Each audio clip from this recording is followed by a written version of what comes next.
Let's talk the noise. Oke, selamat malam Noisemaker. Apa kabar semuanya? Semoga baik-baik ya. Ada Ruli di sini dan ada Ilham di belakang layar. Halo Rul. Halo. Gimana kabar Rul? Baik. Masih puasa? Wih, tetap lancar. Harus semangat Iya. Ini apa namanya? Udara loh, panas banget makin kesini ya. Lapar sih enggak ya? Bener. Haus dan ngantuk. Itu banget. Tapisan. Gitu. Waduh, ini benar-benar. Tapi memang namanya puasa sih ya. Jadi itu salah satu challenge-nya. Iya. Gitu. Kalau misalnya kita bisa nanti setelah ketemu raja terakhir nanti bakalan puas. Gitu. Terbayarkan lah ya. Iya dong. Kalau challenge-nya berat, menangnya tuh kan lebih puas. Iya dong. Ini sok-sokan aja ngomong begini. Padahal tadi udah es campur 2 mangkok ini. Es pisang hijau Rul. Bener lah, yang di Imam Bonjol tuh enak banget lah. Kudu dicoba nih. Iya. Oke, thank you untuk ZTFF yang setia mensponsori kita. Ini ZTFF udah lama banget loh sponsorin kita. Udah banyak edisi. Thank you banget loh untuk Dede, thank you Heru. Ya, semoga tetap sukses. Untuk Noisemaker yang belum tahu, ZTFF ini apparel ya, clothing dari Serang. Mereka besar dari BMX sih sebenarnya, tapi desainnya sebenarnya all around ya. Nggak terlalu spesifik BMX banget, dan kualitasnya bagus. Serius bagus. Gitu. Jadi silahkan di check it out di ZFF BMX. Itu IG-nya ya. Gitu.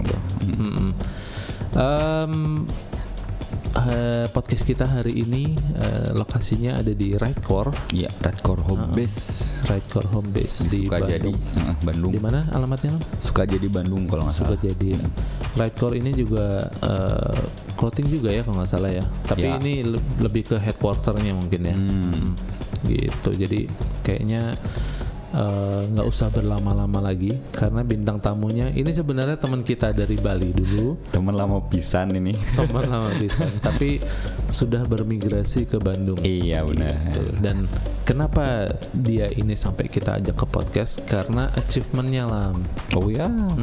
Harus banyak yang tahu malah ya. Bener. Mungkin banyak dari Noisemaker yang mungkin yang rider gitu ya, yang dulu main BMX taunya bintang tamu kita ini sebagai rider. Padahal lebih dari itu. Iya benar. Karena memang ternyata dia ini artis ya. Jadi dia bisa gambar, bisa berkarya, dan karyanya ini sudah go internasional. Gitu. Sampai banyak brand-brand yang sudah besar dan top lah ya. Brand top internasional memakai jasanya dia. Gitu. Penasaran nih pasti nih. Gitu ya kan. Yaudah kalau gitu langsung aja kita handover ke Yopi. Oke, Ruli, Ilham, terima kasih yang ada di Bali. Balik lagi bersama saya Yopi dengan menggunakan helm, ditemani oleh teman lama kita, Boim. Apa kabar, Im? Baik. Oke, untuk podcast hari ini kita akan berbicara dengan Boim, di mana Boim dulunya pemain sepeda, BMX rider, tapi dia sekarang lebih fokus menggeluti hobinya dia untuk menggambar. Pengen tahu apa aja Noisemaker? Langsung tanya sama Boim. Silakan Boim, perkenalkan diri, namanya siapa? Kenapa dipanggil Boim? Halo, nama saya Andi Ibrahim, cuman biasa dipanggil Boim karena ada panjangannya nih. Boim, bocah hitam mutlak. Bocah hitam mutlak. Tos dulu dong. Bocah hitam mutlak. Oh, jadi mutlak hitam. Kenapa kita pakai helm? Biar beda aja. Ini biar ada pertanyaan ya nggak? Safety first. Im, terakhir kita ketemu di Bali. Udah lama itu, berapa puluh tahun yang lalu mungkin ya? Live to Noise yang kau dapat tuh? Yang di mall mana sih? Oh, di Lipo Mall. Ya. Oh, di Lipo Mall. Udah lama ya, itu sekitar ya hampir 10 lah, hampir 10 tahun. Terus kenapa bisa pindah ke Bandung? Awalnya sih karena kuliah, pengennya tadinya. Hmm. Ngejar kuliah, cuman pas waktu kuliah masih aktif-aktif main BMX kan. Jadi kuliahnya nggak terusin, cuman sampai semester kedua lah. Anjir. Kuliah di Bandung ambil graphic design. Oh, grafik Di Unicom. Ya. Oh, tapi cuman sampai semester 2. Semester 2 berarti cuma setahun kan ya? Setahun juga enggak pasti ya? Ya. Dipotong bolos-bolos tiap apaan? Ya. Oh, terus nggak melanjuti karena kamu menggeluti BMX? Ya, dikasih waktu itu sih sempat dikasih apa sih omongan sama mama saya. Oh, sama orang tua? Sama orang tua mau serius kuliah atau mau serius sepeda. Waktu pada saat itu sih kan waktu belum cedera bahu, ya lebih milih sepeda. Oh, tapi nggak komplain? Enggak sih, kan nanggung sendiri akibatnya. Oh gitu. Ya. Orang tua juga seneng sebenarnya, mesti kudu ngabiayaan ya. Ya karena itu juga Ya. suka dapat endorsan, terus suka dapat job juga kan, dapat duit juga Oh, dari dapat duit. kompetisi. Oke. Nah gitu-gitulah. Jadi ya lebih baik terjun dulu ke BMX. BMX. Oke. Kuliahnya jadi di stop. Kenapa? Oh, kuliahnya stop. Benar-benar stop itu? Stop benar. Nah emang waktu itu apa ya, nggak terlalu itu sih karena waktu itu kan sempat nganggur setahun, terus baru kuliah lagi jadi udah males gitulah. Oh, jadi kuliah stop, habis gitu main sepeda, Ya. habis gitu kuliah lagi. Enggak, lulus SMA, setahun nganggur, setahun sepedaan nganggur gitu, baru habis itu kuliah. Oh, kuliah terus stop lagi. Ya. Oh, karena main sepeda itu. Ya. Oke, terus main sepeda terus akhirnya saya dengar kan kamu cedera bahu tuh. Nah itu pas cedera bahu udah lama sih sebenarnya, dari tahun berapa ya, 2010 ke bawah lah. Sebelum kuliah? Apalagi masih sekolah waktu masih Oh, SMA. masih sekolah SMA. Waktu saya SMA di Bali sih pas Oke. pertamanya copot, cuman udah nggak pernah copot lagi. Terus pas acara Live the Noise yang kemarin Ya, itu yang di Lipo. anak-anak ngajakin surfing main. Oke. Nah terus kena ombak lah. Oh, kegulung ombak. Kena lagi. Nah lagi copot lagi. Tapi lebih parah pasti. Lebih parah. Hmm. Biasanya masuknya bisa masuk lagi tuh sejam 2 jam lah. Oke. Ini dari main surfing tuh jam 10-an, jam 11-an baru bisa masuk jam 8 malam. Anjrit, itu sendiri tuh? Enggak, dibawa ke tukang urut, keliling tukang urut, ada yang bisa. Di Bali tuh? Ya. Nah, terus? Terus waktu itu sempat ke tukang urut mana lagi ya, sama si Komang Kengkeng dong. Ya. Oh ini ada satu tempat, tapi tukang urutnya tukang pukul, yang bekas orang digebuk-gebukin di situ. Ya udah deh, boleh. Pas ke situ, badannya gede, dianya nggak berani kan waktu itu, saya badannya masih kecil. Nah, ya udah pindah lagi tukang urut. Yang terakhir udah sempat masuk. Pas dia bilang, udah cukup, udah masuk. Dilepasin lagi. Oh, sama si tukang urutnya. Nah ini baru bener. Bukan Pak, yang tadi yang bener. Oh, anjrit. Terus? Jadi lepas lagi. Ya udahlah, Mang, pindah lagi. Udah ke dokter aja lah. Nah, harapan terakhir dokter aja. Ya. Kan soalnya kan biaya juga. Ya, mahal. Kalau ke dokter langsung kan. Udahlah, udah malam juga, ke dokter aja. Cuman diberatin pakai infus, suruh tiduran. Udah 15 menit masuk sendiri, nggak usah diapa-apain. Oh, jadi dia kasih infus? Nggak, jadi infus digantung nih di tangan saya. Terus suruh tiduran. Nanti masuk sendiri. Oh, dikasih pemberat. Kasih pemberat. Posisinya tengkurap. Tidur aja. Tidur, berarti gini ya? Ya. Oh, jadi berat, jadi kluk, geser sendiri. Oh, mungkin dilihat juga ya posisi gesernya keluarnya kemana ya? Iya. Oh, mungkin kamu keluarnya. Oh, oke, ya. Terus kan waktu itu di diagnosisnya teh si ligamennya antara udah tipis sama sobek. Oke. Tapi udah abis dari situ balik lagi ke Bandung, udah main biasa. Tapi jadi makin sering copotnya. Oh, tapi kamu bisa masukin lagi? Bisa, udah dikasih tahu caranya. Kalau nggak tiduran, si tangan tuh diginiin. Oh, dibawa ke sini. Dipaksakan. Kan tadi emang nggak bisa gitu, sakit banget soalnya. Oke. Tapi dipaksain, jadi bisa masuk aja. Oke. Terus sering-sering kayak gitu, lama-kelamaan bosen juga. Lagi tidur, tangan ke atas sedikit, copot. Oh, ini berarti parah ya copotnya ya? Berarti kayaknya udah bukan luka atau apa, kayaknya udah robek kali ya? Udah robek. Terus lagi mandi pakai gayung, copot. Anjrit, sampai segitunya. Udah kayak Lego aja sih. Oke, nah terus kamu ada terapi khusus? Enggak. Nggak ada? Nggak ada, waktu itu sempat mau dioperasi, cuman karena biayanya kan mahal ya, 20-an lah. Iya. Terus baik ya udah nggak usah lah, nggak berhenti main aja lah daripada gitu terus. Ya, malah makin parah. Takutnya kan nggak sembuh-sembuh. Nah pada saat itu lah mulai pikir ngapain ya kalau udah nggak main sepeda. Oke, sebentar, Im. Waktu kamu putuskan main sepeda, berarti kan kamu tidak ada lagi kegiatan ataupun beban di bahu ya, kamu ngangkat-ngangkat gitu. Ya. Berarti secara otomatis udah nggak pernah lepas lagi? Untuk sekarang 2 tahun ini bisa cuma sekali 2 kali lah. Oh, tapi kan bukan itu aja, mungkin kamu kalau mau ngangkat-ngangkat berat juga kan pasti masih tetap ada pegel. Oh. Lagi gambar pun pasti pegel. Oh ya? Kelamaan gini, pegel. Beda pegel biasa sama pegel di tulang. Iya ya. Kamu nggak coba untuk apa misalnya ronsen atau apa?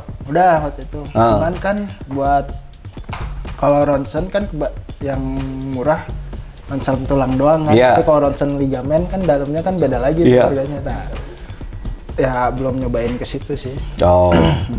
Oke, jadi gitu noisemaker ya, karena Boim sering cedera, ininya bahunya lepas, makanya kita pakai helm, kita juga takut lepas gitu.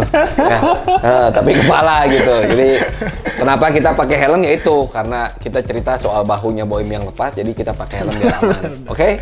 Gitu loh. Jadi hati-hati ya, bahu lepas, helm tetap harus dijaga. Kepala maksudnya, bukan helm. Helm mah bahaya melidai anjing rusak oge. Oke? So jadi kuliah udah totali udah enggak, sepeda enggak karena bahu udah lepas, terus lari ke gambar. Ya, nah, soal gambar itu memang kamu suka dari kecil atau memang berpengaruh dari kamu main BMX itu? Enggak. Maksudnya otodidak? Otodidak, awalnya apa ya? Kayaknya kan kalau saya tuh dari dulu tuh suka ngelihat orang tuh kayaknya keren, apa-apa keren. Wah main sepeda keren. Terus ya awalnya pengen jadi graphic designer ya awalnya memang wah jadi graphic designer kayaknya keren nih. Oh banyak ngedesain t-shirt, merchandise gitu-gitu. Nah yaudah coba-cobain aja. Tapi emang dari dulu emang interestnya ke desain. Ke desain dari dulu, dari kamu sekolah apa semenjak kuliah? Dari masih kecil sih. Oh. Dari masih kecil suka gaya-gayaan. Oke. Dari suka fashion lah. Gitu. Kata besarnya mah. Terus apa namanya? Udah bingung mau ngapain lagi? Ya udah coba-cobain aja nggambar. Belajar, lihat-lihat, ngikutin gambar orang aja dulu. Terus lama-kelamaan kok jadi enak. Terus ada yang apa namanya teman, mau dong ngegambarin. Ya udah gambarin, cobain. Kok ngasihin duit ya? Oh. Ya udah jadi terusan aja freelance jadinya.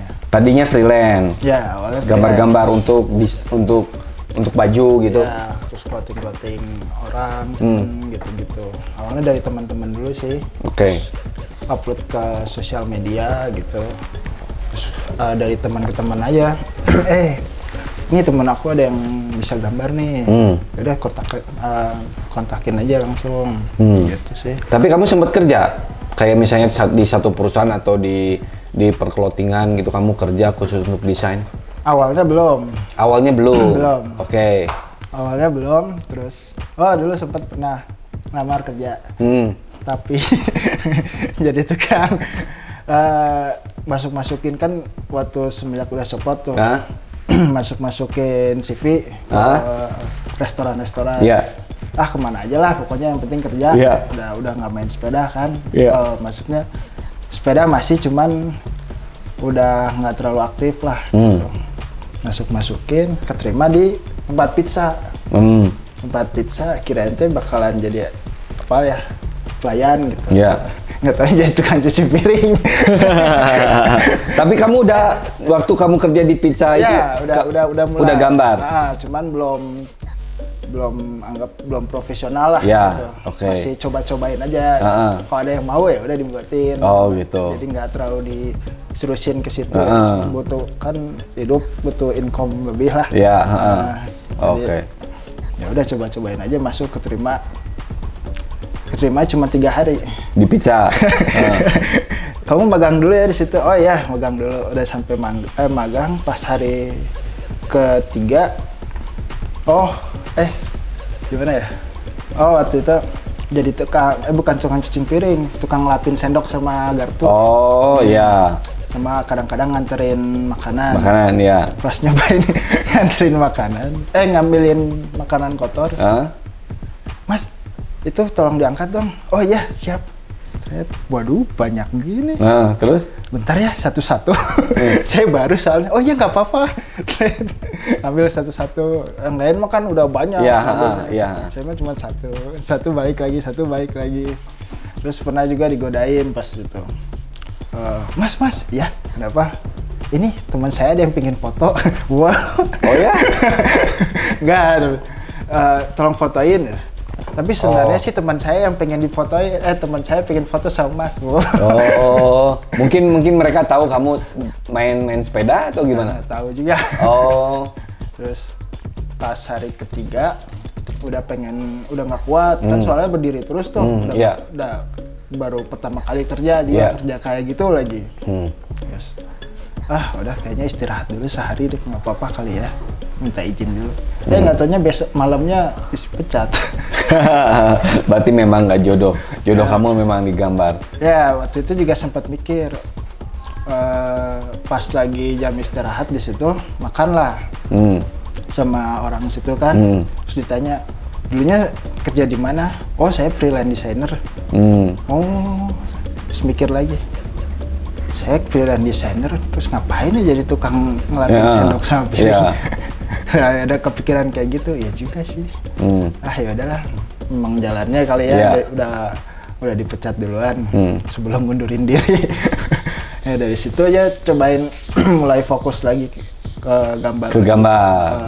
Baru dari situ kamu kerja di tempat lain apa fokus di freelance aja? Freelance dulu, terus udah freelance makin ngasah bakat lah.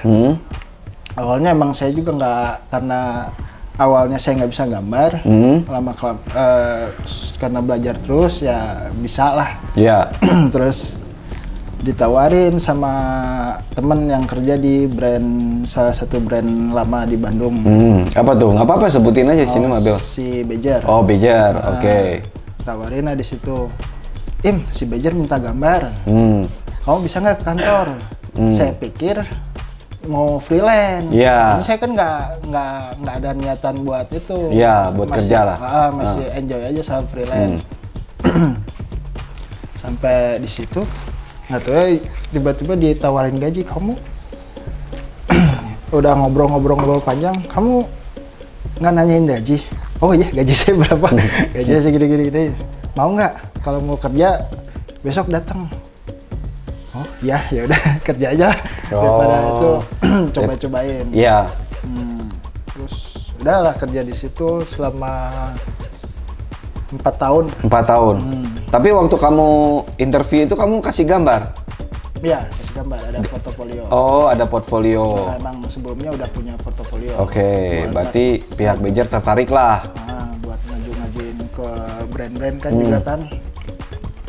Butuh portofolio, referensi. Terus ya udah kerja di situ 4 tahun sambil freelance juga tetap masih. Cuman karena di kerja kantoran kan jamnya di situ-situ terus. Ya, terus office hour lah. Nggak bisa apa ya, nggak bisa cari tambahan lah. Iya. Yang mestinya saya bisa ngerjain ini itu, tapi jadinya cuma ngerjain fokus satu brand doang gitu. Iya. Terus, wah udah apa ya? Udah banyak pertimbangan lah mau keluar apa enggak, soalnya pada waktu itu kan udah punya anak. Oh, udah menikah ya. Menikah. Terus tapi ya beraniin diri aja lah keluar. Kalaupun di situ terus ya begitu aja. Terus gitu. Pendapatan juga nggak. Betul, ya. Udah mending cabut aja. Jadi memang cukup berat ya waktu kamu memutuskan untuk tidak bekerja lagi di perusahaan Bejer. Ya. Jadi kamu memutuskan untuk oke dah freelance karena keputusan itu emang berat ya. Jadi mau nggak mau sih kamu harus terima kan. Ya. Karena kalau kamu freelance kan nggak dapat gaji bulanan yang tetap gitu. Tapi kan kita nggak pernah tahu kan, ya gitu. Ya bener juga sih ya. Jadi noisemaker segala keputusan yang kalian akan ambil coba dipikirkan baik-baik sebelum memang betul-betul kamu untuk memutuskan gitu. Ya jadi kita putuskan nih hari ini juga pakai helm ya. Jadi bukan main-main ini, pakai helm lah anjing biar gaya seetik.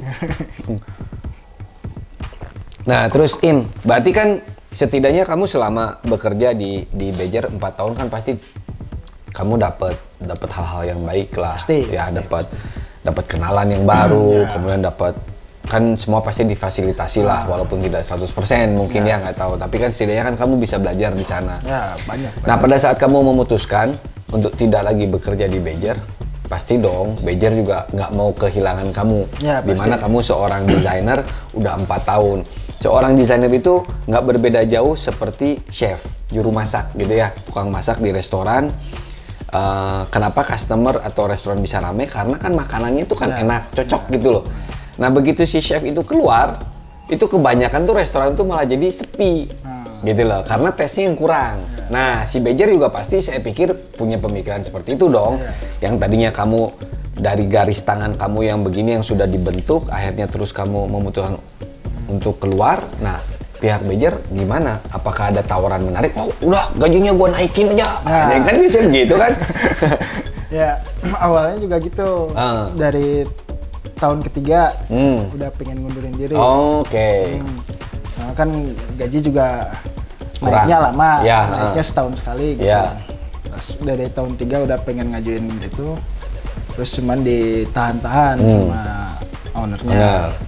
Udah sini dulu, ngapain sih keluar freelance, emang gajinya berapa kan nggak nentu. Kamu udah punya anak, udah punya istri yang harus kamu cukupin. Tambahin gajinya? Ya ditambahin. Udah ditambahin. Pas tahun keempat nih, udah karena juga apa ya, orderan banyak? Enggak, ya lumayan, cuman apa namanya, masih bisa fleksibel, cuman ya overtime aja kerjanya. Capek juga lah ya kamu pasti. Ya, betul ya. Karena kan walaupun cuma duduk doang kan, tetap aja otak mikir. Oke, jadi akhirnya kamu memutuskan tidak melanjuti di sana dan kamu freelance. Nah, tapi baiknya apa ya? Saya keluar tuh malah dikasih komputer. Oh ya? Ya. Yang lain mungkin kalau keluar di kantor ya udah keluar aja gitu. Nah, saya alhamdulillahnya dikasih komputer. Oh ya bagus lah, setidaknya ya menghargai lah selama kamu bekerja lah selama 4 tahun. Thank you Bejer, thank you Bos Eben, Pak Haji. Iya, gua bongkar lo ya. Tapi ya ada baiknya lah kita bekerja. Bebas sih semua pilihan, mau kerja kantoran atau freelance, ya semua pilihan kalian sendiri. Kalau mau santai-santai nyamperin freelance, kalau lebih bagus lagi nggak usah kerja tapi banyak duit, itu lebih mantap lagi. Oke, kita tanya lagi soal ke desain ini, Boim. Desain siapa aja yang pernah kamu tangani selain tadi yang dari Bejer ya? Kalau Bejer kan semua noisemaker juga pasti udah tahu gitu. Apakah mungkin ada artis gitu, atau mungkin ada penyanyi, atau mungkin ada perusahaan dari luar negeri yang kontak kamu. Terus gimana sih mereka kok bisa tahu kamu gitu? Apakah memang dunia digital, dunia sosial media ini membantu kamu juga gitu? Ya awalnya emang dari sosial media sih kenceng. Oke. Karena apa ya, wadahnya lah biar semua orang tahu kan. Iya. Pernah gambar apa ya waktu itu ya, gambar biasa sih gambarnya. Terus tiba-tiba si awal karir dapat apa namanya, dapat job ya, orderan dari luar negeri lah. Itu dari si Rich yang megang Stranger. Ya, BMX Rider ya. Ada BMX Rider old school juga kan. Nah, dari situ dia ngontak saya. Itu karena dia lihat postingan kamu di Instagram. Gambarnya yang apa? Apa ya? Lupa lagi. Ada tapi di Instagram? Ada. Oke. Nah, awalnya dari situ. Terus dia nge-DM saya, minta email dong. Terus udah kirimin email-emailan aja. Tolong gambarin buat Stranger gini. Itu tahun berapa ya? Pokok ada yang Stranger yang masih pakai badge seal gitu di depannya. Nah itu saya yang buat. Terus pernah beberapa signature ridernya dia kayak Eric Lichtenberger. Itu saya yang buat. Buat yang diaplikasiin di si seatnya juga. Terus decal frame-nya. Itu kamu nggak sempet. Kamu kaget dong ya pasti begitu dapat DM. Senang. Ya. Nah itu kamu nggak nanya gitu, kok bisa terkonek antara dia dengan kamu gitu? Apakah waktu kamu posting di Instagram kamu tag atau kamu bikin hashtag? Nggak. Pakai hashtag ya. Pakai hashtag ya. Cuman mungkin dari mutual kali ya, mutual friend-nya. Ya. Kan saya juga waktu awalnya nggak nge-follow dia. Oke. Nge-follow si Rich, cuman nge-follow si Stranger. Sama rider-ridernya gitu. Iya. Mungkin dilihat di apa nih si timeline di story apa timelinenya ada muncul gambar saya mungkin. Mungkin dari situ mungkin mereka bicarakan lah ya. Sehingga akhirnya kontak kamu lewat DM. Menarik lah.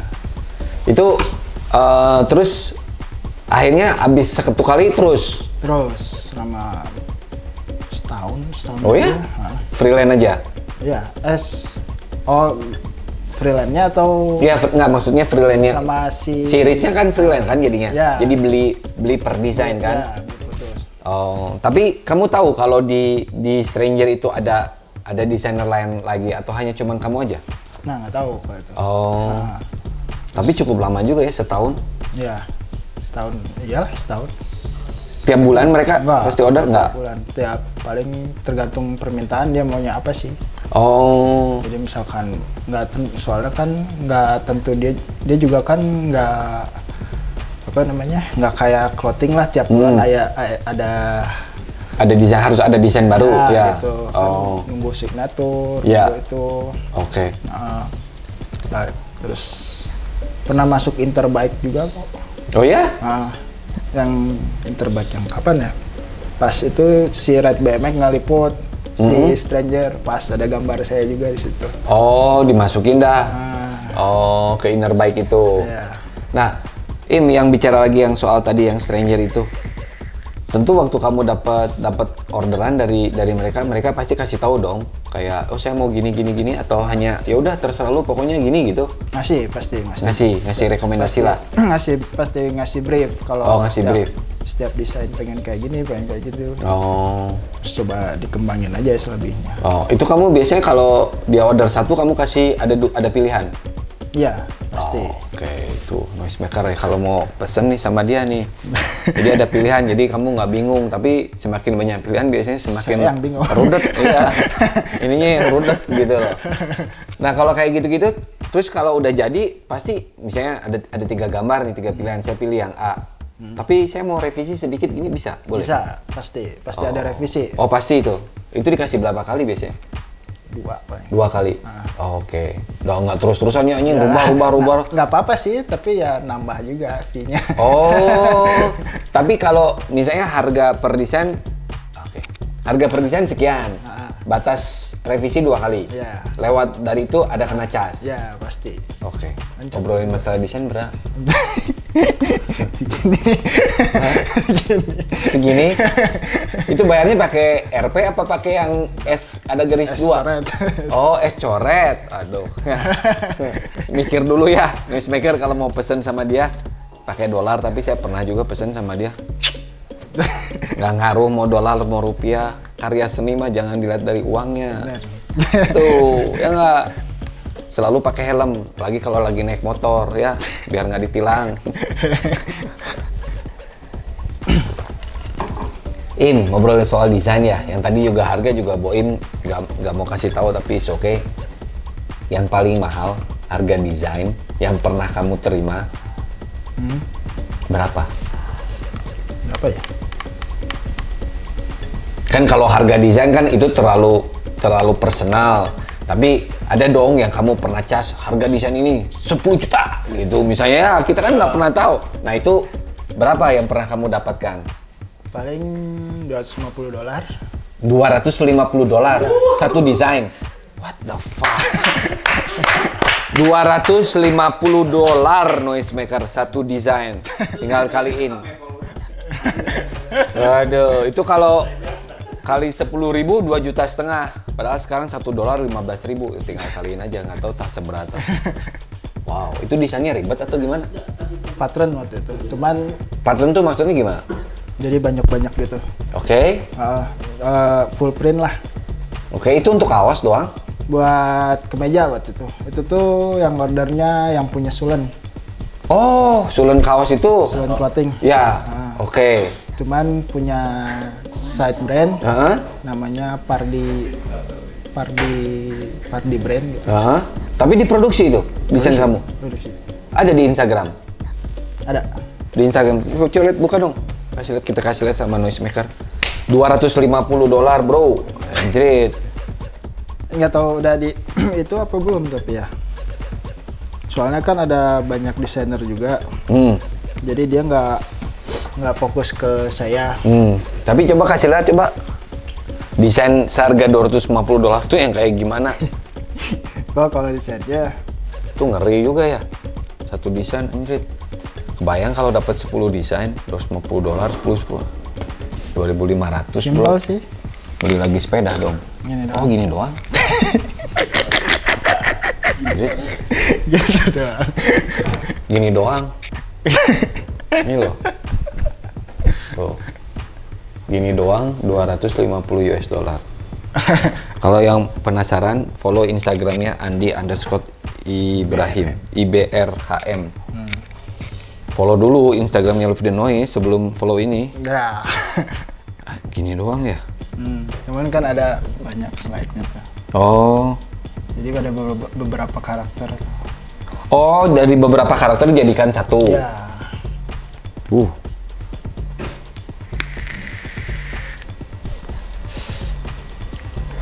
Ini mereka pasti kasih dong referensi.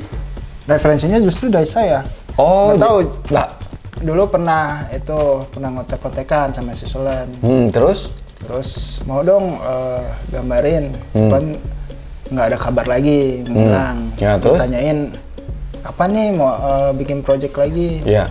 Nggak ada kabar. Terus tiba-tiba udah berapa bulan lah, tiba-tiba ngontek si salah satu ownernya kan duaan. Salah satu ownernya ngontek, gue mau dong digambarin. Terus saya yang mana ya?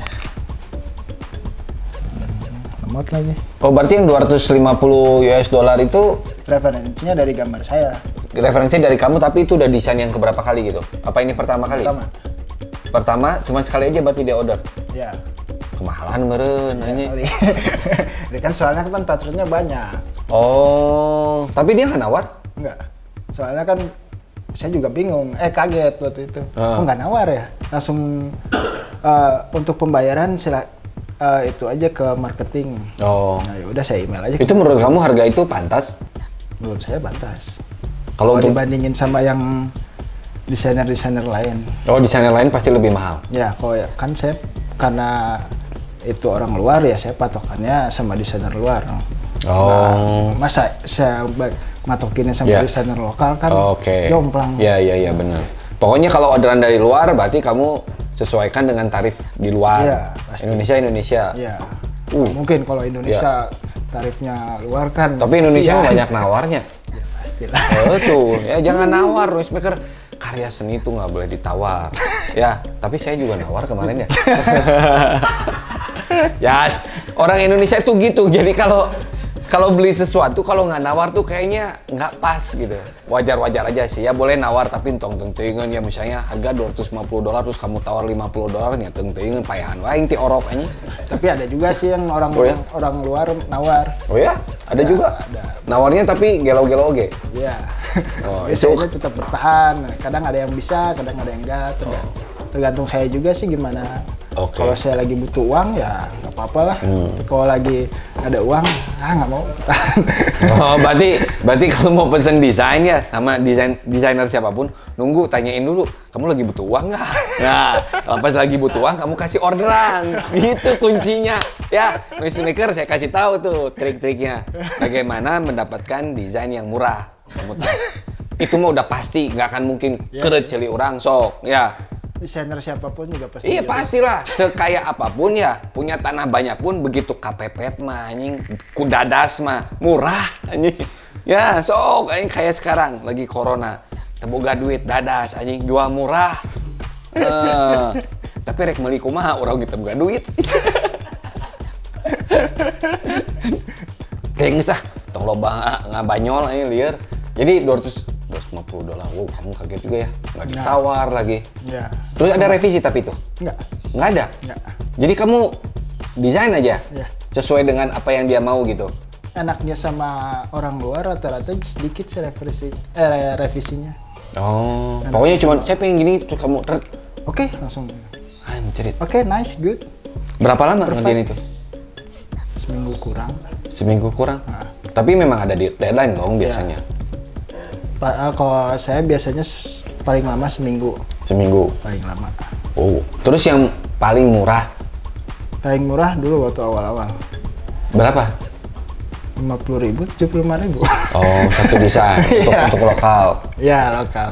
Paling murah awal-awal karir. Awal-awal belajar lah ya. Terus kalau yang biasa kamu desain pasti kan punya garisan-garisan yang ciri khas kamu gitu ya. Kalau saya sih nggak tahu. Nah, kalau ciri khas, saya juga masih ngedalamin, masih cari-cari ciri khas. Cuman orang-orang bilangnya, oh itu style kamu, oh itu style kamu. Cuman menurut saya bukan. Masih bingung. Oh. Saya sukanya kayak gimana nih? Suka gini karena dari dulu saya tuh orangnya senang nge-explore. Oh, kan banyak tuh kayak desainer-desainer yang memang kayak mereka biasa suka tengkorak-tengkorak gitu ya, dia udah aja gitu loh. Pokoknya kudu eta we, kudu ada tengkoraknya atau kudu apanya. Kalau kamu belum tahu? Belum tahu.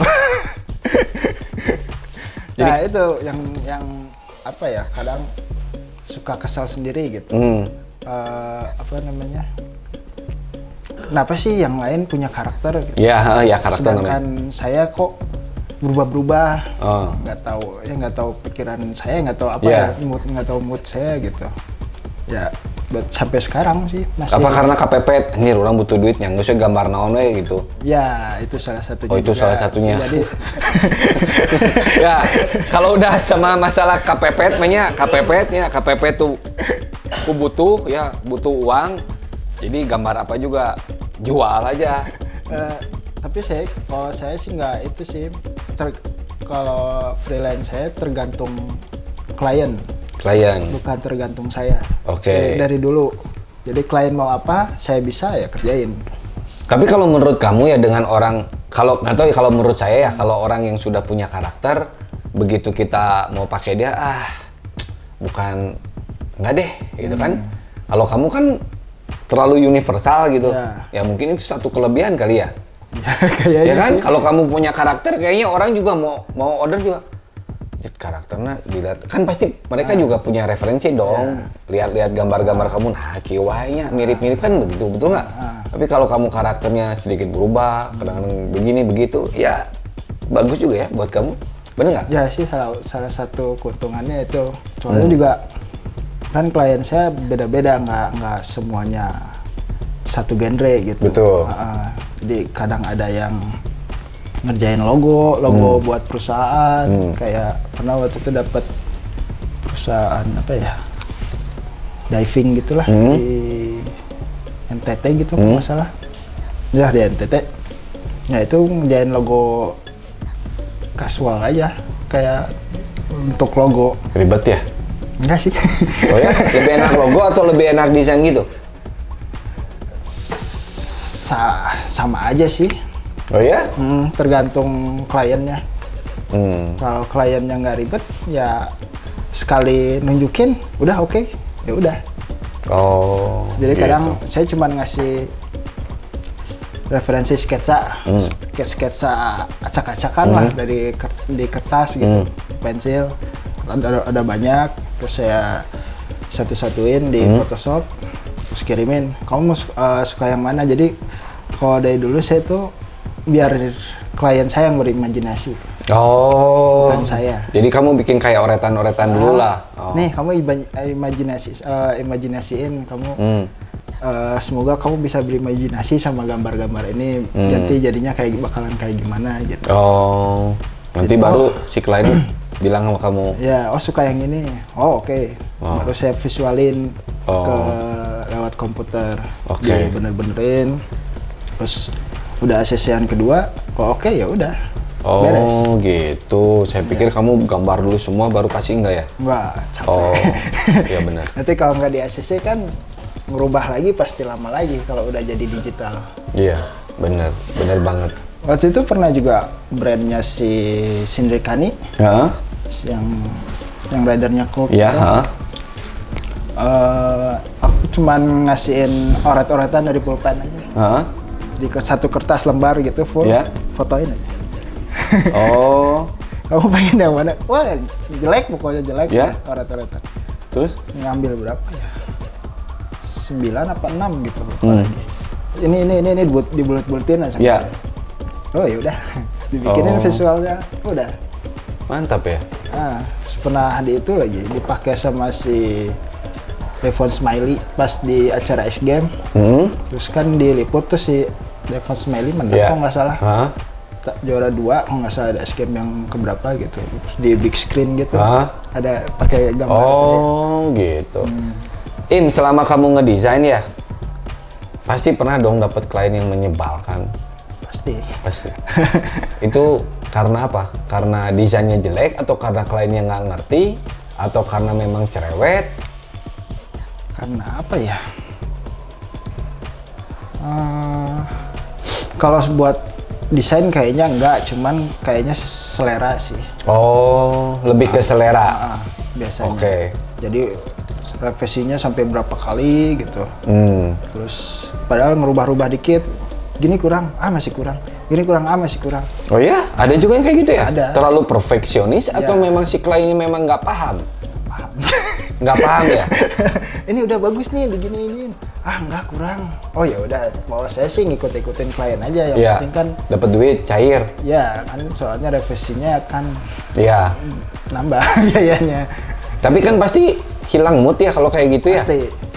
Udah malas. Ujung-ujungnya ya udahlah pakai desain yang pertama, pernah gitu. Nah. Udah capek juga sih kalau banyak revisi. Jadi kadang-kadang misalkan dia mau order lagi, udah, aduh, lagi penuh nih. Iya, buat kamunya gitu. Ya. Tapi sering tuh kayak gitu atau jarang? Adalah beberapa, 1-2 lah. Klien-klien kayak gitu. Kalau yang paling enak, siapa tuh yang paling enak? Yang kayak gimana gitu maksudnya yang paling enak tuh? Ada nggak yang ya udah pokoknya gue pengen bikin desain buat kaos gitu. Pokoknya rame lah gini. Ya ada si Rekani salah satunya. Terus si Trejon pernah, si Trejon juga pernah. Terus si official Big Boy, ridernya Shadow tuh, yang ngevlog juga kan. Iya. Nah itu juga pernah, itu ya, enak sih, cuman sekali ngasih sketsa, oke. Terus saya bikinin digitalnya, oke, udah. Udah, bayar aja. Bayar. Berarti klien kamu lebih banyak ke BMX ya? Ya. Berapa persen? 60-40 lah. 60-40? Ah. Wow. Iyalah, 60-40? 60-nya lebih banyak ke komunitas BMX gitu? Ya. Saya pernah juga ke motion skateboard Bali. Ya? Nah, pernah juga. Oh, pernah juga. Nah, Oh. salah satu decknya. Oh, yang punyanya si Dewa Oke kali ya? Bukan? Bukan signature. Oh, decknya motion? Yang basic aja. Oh. Regular. Gitu. Tapi lebih ke BMX. BMX masih sampai sekarang? Apa? Ngedesain? Nah. Kalau untuk ngedesain sekarang lagi off sih. Oh, sekarang kamu lagi off? Ya. Desain, kenapa? Capek? Nah, terus dapur kudu ngebul gimana? Nah, itu pertimbangan juga. Apa ya? Apa kamu balik lagi main sepeda apa kuliah? Enggak. Oh, enggak.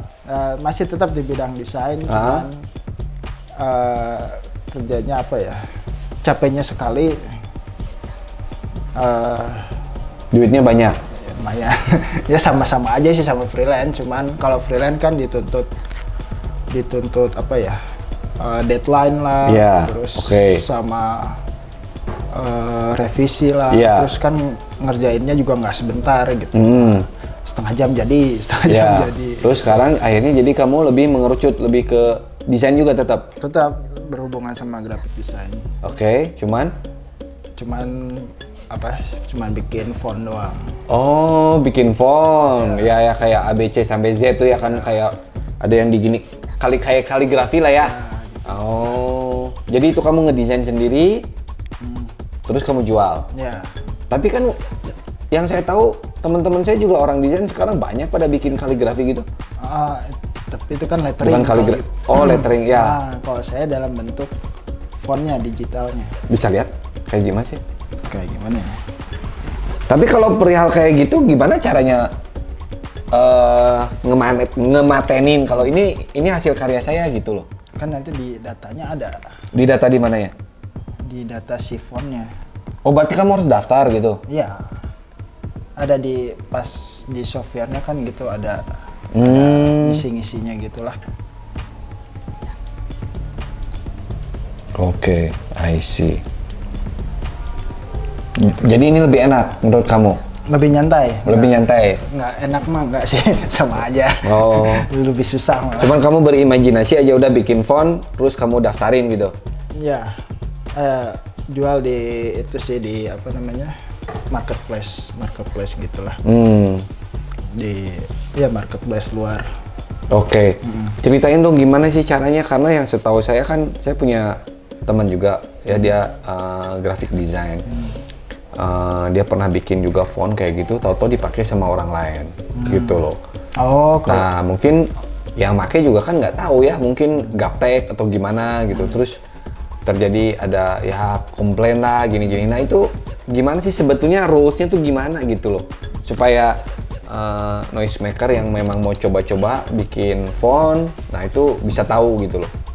Nah kalau untuk terus hak paten masih di mana perorangan ya, soalnya kurang tahu juga soal pembajakan, kan masuknya pembajakan iya, kan. Betul. Terus apa namanya, balik lagi ke kitanya sih, kitanya mau nuntut dia nggak gitu. Mau nuntut ya mau nuntut atau mau dibiarin aja gitu. Gitu aja sih. Oh gitu. Kurang tahu juga kalau soal. Tapi yang kamu bikin font itu? Kalau yang itu ada rulesnya. Ada rulesnya. Ya, emang nggak boleh di plagiat. Oh. Terus gitu. Sama apa namanya? Apa ya? Kan misalkan kita beli ada lisensinya tuh. Kalau kita beli lisensinya, kita bebas mau diaplikasiin kemana aja. Tapi kalau misalkan font saya gratis, tapi cuma buat personal user doang. Nggak boleh dipakai buat diaplikasiin baju, gitu. Cuma buat misal kayak tugas kuliah lah gitu. Iya. Nah itu nggak masalah. Tapi kalau udah pakai yang gratis, terus dia pakein ke baju gitu, ada dendanya. Oh. Ada hukum-hukumnya lah kayak gitu. Terus harganya emang jauh lebih menarik daripada bikin desain? Enggak sih, cuman ya kayak jualan clothing aja sih gitu. Jatuhnya, jadi jualan udah jadi. Iya. Betul, yang usah mikirin ya. Iya, jadi lebih berkarya lah sekarang, tanpa mikirin saya harus nyari klien kan. Kalau freelance kan, aduh habis ini ngerjain siapa lagi ya? Habis ini ngerjain siapa lagi? Kalau udah habis, bingung klien siapa lagi ya? Biar dapat buat bulan depan. Nah, kalau capeknya di situ kalau freelance graphic design.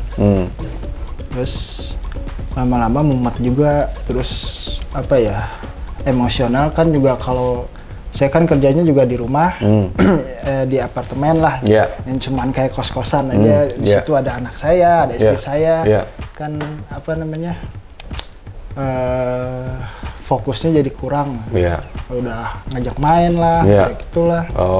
Nah di situ udah capek lah sama deadline, sama itu suruh ini malam-malam. Kadang kalau ada klien dari luar kan kerjanya malam. Betul, revisinya. Kadang ada yang suka apa namanya, besok kamu malam itu siap revisian. Jadi malam saya harus on sampai pagi. Kan di sini malam, di sana pagi. Betul. Jadi harus nungguin. Udah beres belum revisiannya? Gitu-gitu sih. Tapi kalau font kan kamu istilahnya berkarya jual, karya jual.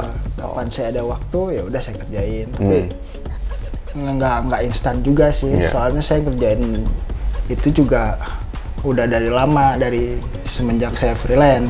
Cuman nggak terlalu fokus. Nggak diserusin. Terus fokusnya udah berapa tahun? Baru 2 tahun belakangan ini. Memang sih kalau kamu bikin desain yang seperti sebelumnya kan kamu bisa mengeksplor lah ya apa yang ada di otak kamu gitu kan. Ya tapi kan hampir sama juga bikin font juga kan. Sama, justru lebih susah font kalau saya sih. Oh ya? Daripada gambar, soalnya font kan lebih apa ya, bedanya gambar sama, kalau font lebih ke tekniknya sih. Tapi kalau kamu udah dapet gitu font, berarti kamu harus mikirin juga ke yang B, C, D, E. Semuanya. Dari A sampai Z? Tanda titik, tanda seru, tanda hashtag. Tanda tambah, tanda kali, sama itu lengkap? Semua full. Saya pikir cuman tanda baca huruf Rusia, huruf kan beda-beda tuh. Nah itu juga bikin tanda baca, misalkan negara mana kan ada di atasnya ada apa. Nah itu juga dibikin. Jadi begitu kamu udah jadi nih satu font, kamu biasanya jual tuh A, B, C, D gitu sampai Z atau semua? Ya udah semua. Sama tanda baca itu. Include. Berapa ya? Ya kalau kayaknya cuman 9 sampai 16 lah. $16. 9 sampai $16. Yang paling mahal 16. Satu font. Satu font setiap orang download. Lumayan tapi ya. Ya lumayan kalau tiap hari ada yang beli. Berarti kalau saya mau itu ada di aplikasi. Ada di marketplace-nya. Ada di marketplace-nya. Mau iPhone, mau Android bisa gitu. Enggak, di komputer sih. Di komputer. Kan buat kebutuhan desainer juga. Jadi misalkan desainer lagi butuh font ini nih, kayak gini, lihat font saya cocok kayaknya buat di projectnya dia, ya udah dia beli gitu. Ada berapa bentuk font sekarang kamu punya? Baru 6. Selama 2 tahun.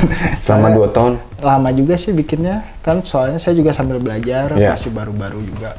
Tapi kan lumayan juga ya kalau misalnya saya butuh, terus teman saya butuh, beli. Kalau saya udah beli, saya boleh kasih ke teman? Sebenarnya enggak. Tapi banyak juga kayak gitu kan. Ini bingung gitu ya. Sebenarnya nggak boleh, saya bisa nuntut sebenarnya.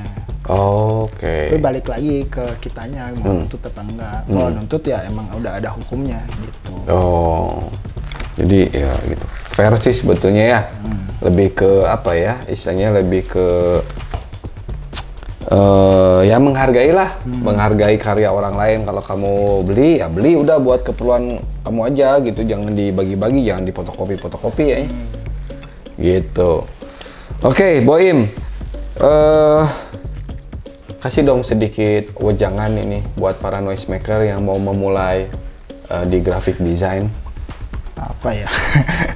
Terus belajar aja sih. Apapun bentuk gambarnya atau apa ya, karyanya yang mau dituangin, jangan nyerah, jangan cepat minder. Soalnya dulu kan juga saya suka minder, suka apa ya, wah ngeliat gambar situ keren, hanya orang tak bisa, suka gitu. Terus ya jangan nyerah, tetap semangat lah. Proses lah semua juga proses. Ya, karena semua ya nggak ada yang instan. Saya juga dari dulu sampai sekarang juga masih belajar gambar. Dari dulu juga misalkan klien pengen gambarin, aduh gimana caranya ya? Dari otak udah bisa nih, di tangan nggak bisa. Gitu. Nggak cuma saya aja sih, tapi banyak orang desainer-desainer lain juga rata-rata gitu. Tapi kayaknya yang paling utama kayaknya jangan minder ya. Itu kayaknya kunci yang paling gambar penting. Saya jelek, belum tentu. Karena setiap orang punya pandangan yang berbeda. Betul. Jadi belum tentu menurut saya jelek, menurut klien bagus, jelek juga. Betul. Jadi tetap berkarya aja, nggak usah minder, percaya diri. Sering-sering bergaul, sering-sering lihat referensi, jadi bisa jauh lebih ngembangin gitu loh. Oke, Boim, saya pikir cukup noisemaker. Thank you buat Ruli, buat Ilham, ya. Keep talking the noise, stay safe and peace. Oke, thank you banyak Yop. Waduh, gimana tadi Lam, seru banget Lam. Nggak nyangka ya Boim ya, bisa sampai desainnya go internasional. Iya, dan emang keren loh. Serius. Jadi gimana ya? Aku jujur aja dulu waktu kenal sama dia main bareng juga nggak nyangka gitu, karena ya kamu tahu sendiri lah ya. Saya Boim dulu kan benar-benar yang polos. Pas hijrahnya ke Bandung sih barengan. Waktu itu Adit waktu masih sama Ripkel, terus aku kuliah di Bandung juga. Nah, Boim juga niatan pengen kuliah juga di Bandung waktu itu. Berbarengan lah kita bertiga tuh waktu itu ke Bandung. Cuma aku sama Adit ya balik duluan. Nanya yang nyangkut yang jadi nih si Boim. Aku ketemu sih sama dia tahun 2015 waktu ada IOXC di sana. Ya sempat ngobrol juga, dan emang waktu itu kan dia karyanya udah mulai dipakai juga di luar gitu. Cuma nggak menyangka bakalan sebesar ini gitu ya. Dan aku terus terang bangga sih Masku. Pertama jelas dia temen lah ya, temen sendiri ternyata ngetop gitu. Yang kedua dia dari Indonesia gitu loh.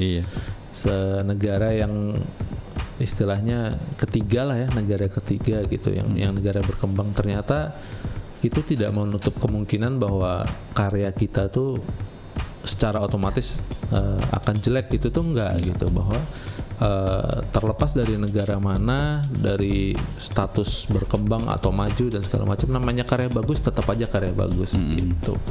Dan itu juga mudah-mudahan jadi semangat buat noisemaker nih yang lagi sedang berkarya gitu ya. Bahwa tidak ada yang tidak mungkin. Bisa kalau niat mah benar. berjuang. Benar. Dan kayak yang waktu podcast kita kapan ya, minggu lalu ya kalau nggak salah, kan Adit sempat bilang tuh, yang bintang tamunya Fandi itu, Adit sempat bilang bahwa salah satu kunci untuk mencapai goal yang kita targetkan adalah konsistensi. Benar banget gitu. Dan tidak mungkin instan sih memang. Pasti perlu proses dan waktu. Gitu. Sama seperti sponsor kita lah. Sponsor kita ini udah sama kita udah lumayan lama. CTFF, bener konsisten banget. Thank you banget untuk CTFF. Ada Heru dan Dede di sana. Thank you. Semoga selalu sukses. Oke lah, kayaknya segitu cukup kali ya. Cukup. Karena kita masih banyak gas yang lain. Iya. Jadi di schedule kita tuh di file Excel kita itu. Update-annya ya. Bintang tamunya sampai waduh yang ini mau ditaruh di mana, yang ini ditaruh di mana gitu. Karena memang kita kita terplanning lah ya. Iya. Dan mencoba untuk benar-benar profesional gitu. Jadi semua ada schedule-nya dan kita udah ngumpulin semua materinya. Ya, dan kita tetap tayang Selasa Jumat. Betul. Jam 8 waktu Indonesia Tengah atau 7 waktu Indonesia Barat. Ya, jadi stay tune. Dan kita sekarang kombinasi nih, kadang live, kadang recording gitu ya. Jadi ya nikmati aja lah gitu. Kita udah nggak pusingin lagi soal itu. Iya. Oke. Thank you untuk semua noisemaker. Ada Ruli di sini, ada Ilham di belakang. Keep talking the noise, stay safe and peace.